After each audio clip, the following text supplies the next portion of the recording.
Hello, ladies and gentlemen. Welcome to Triple N Media. I am NIK NIKAM. In this presentation, we're going to be talking about the Social Security withdrawal at age 62, 67, and 70. Pros and cons of early withdrawal or late withdrawal of Social Security, depending upon your individual situation.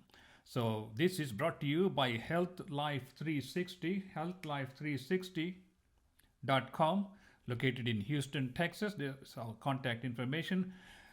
I am Dr. NIK NIKAM along with Sudhir Mathuria, who is the CEO of Health Life 360. We're going to explore the pros and cons of early withdrawal of Social Security compared to late withdrawal of Social Security.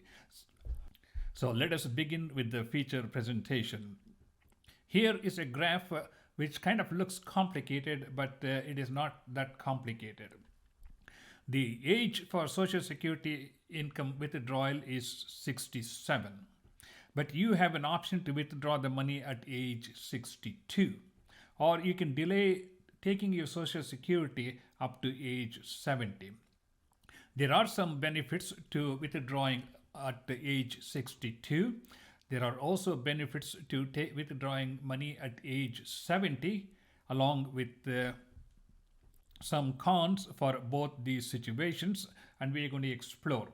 It is a multifactorial decision making process because it is not just a question of money, it is involved with how much money you have to spend on a daily basis, what is your income level, what is your spouse's work situation, and your age and your health conditions. So this is a more complex process than what we really think it is. Okay, let us look at some of the points that we need to consider when we are talking about early withdrawal of Social Security at age 62. If you are planning to withdraw the Social Security at age 62, you are not alone. More than 48% of the women and 46% of the men claim Social Security income at age 62. What are some of the reasons you may want to take an early withdrawal? Maybe your income sources are limited, so you would like to get your Social Security as early as possible because your job situation may be unstable. And you may need that supplemental income for your living expenses. Maybe you can invest that money and make more than what you lose by taking early withdrawal.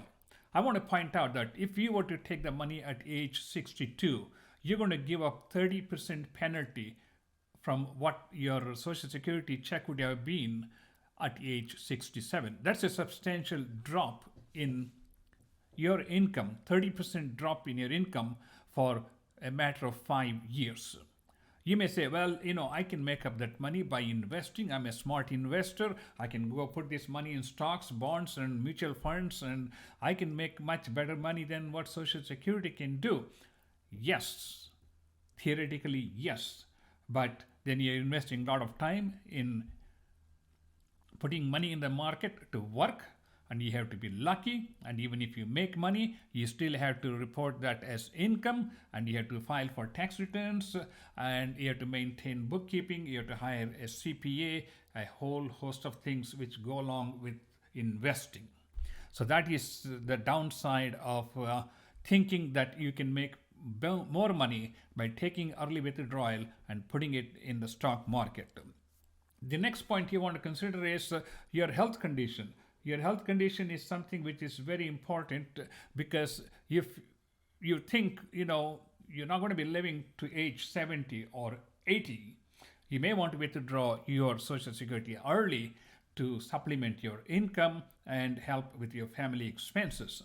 But if you have a history of longevity in your family, and I think you're going to live to 80 or 90, it may help to delay taking this Social Security income at age 70, which is the maximum age at which you are supposed to withdraw money. If your spouse is working and if your spouse is close to retirement, that's another thing you want to consider.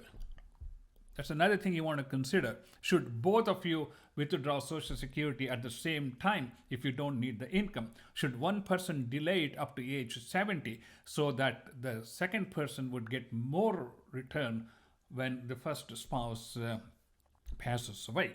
So that's something to keep in mind. Now let's look at some of the points, pros of taking this at age 70.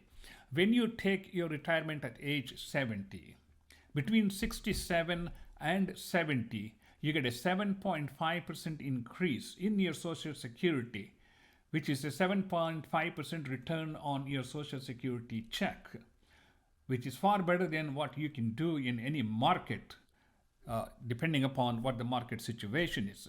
So you're going to get almost 22 to 24% more on your Social Security checks if you take your retirement income at age 70. But then again, you don't know how long you're going to live. Nobody can predict how long we are going to live. So if you're not going to be living to age 70 or 75, then we may not be able to get the maximum benefit of our Social Security income. And that's where our health condition, our genetics, and family history come into play, plus our financial requirements. What do I need now? I want to just keep saving money and investing it, because if I need money now, I need money now, and I need to take the money out.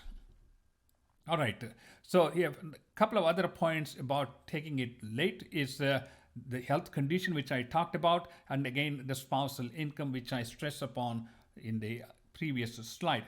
So one person can take it at age 67, or if you desperately need money, you can take it at 62. On the other hand, if you don't need money, but you think you're smart to invest it, then that's another option to take it at 62.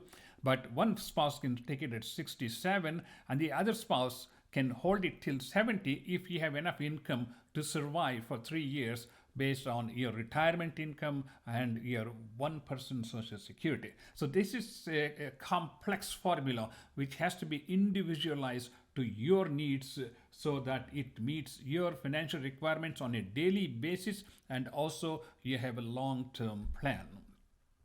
Okay, here's a little chart showing if you were to start taking Social Security at age 62, by the time you reach 70, you would have collected 87,360.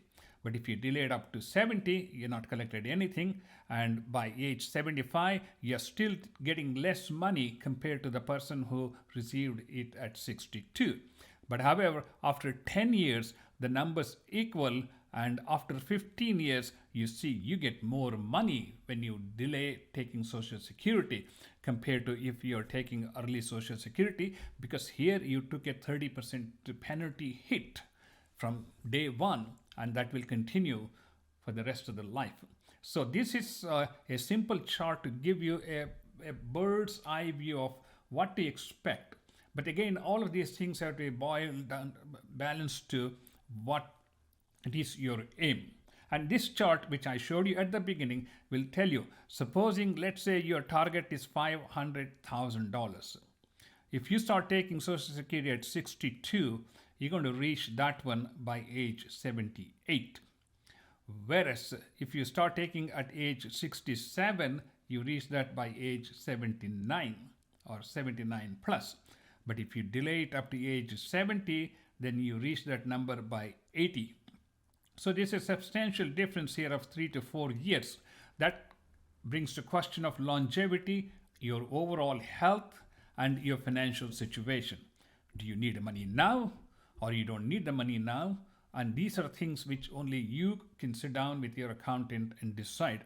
So this is if you take 4% return, if you take it at 62 or 67 or 70, it takes like age 86 to reach a break-even point, and the differences are very marginal.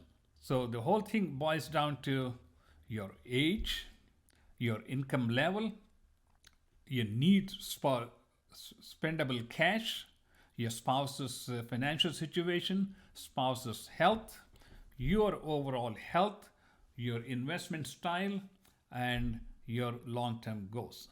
I hope this has been useful to you, I am NIK NIKAM from Health Life 360. If you have any more questions, please give us a call. We will sit down with you on a one-on basis and try to answer all your questions. Thank you so much, and please do subscribe to our YouTube channel. We'll see you in the next video.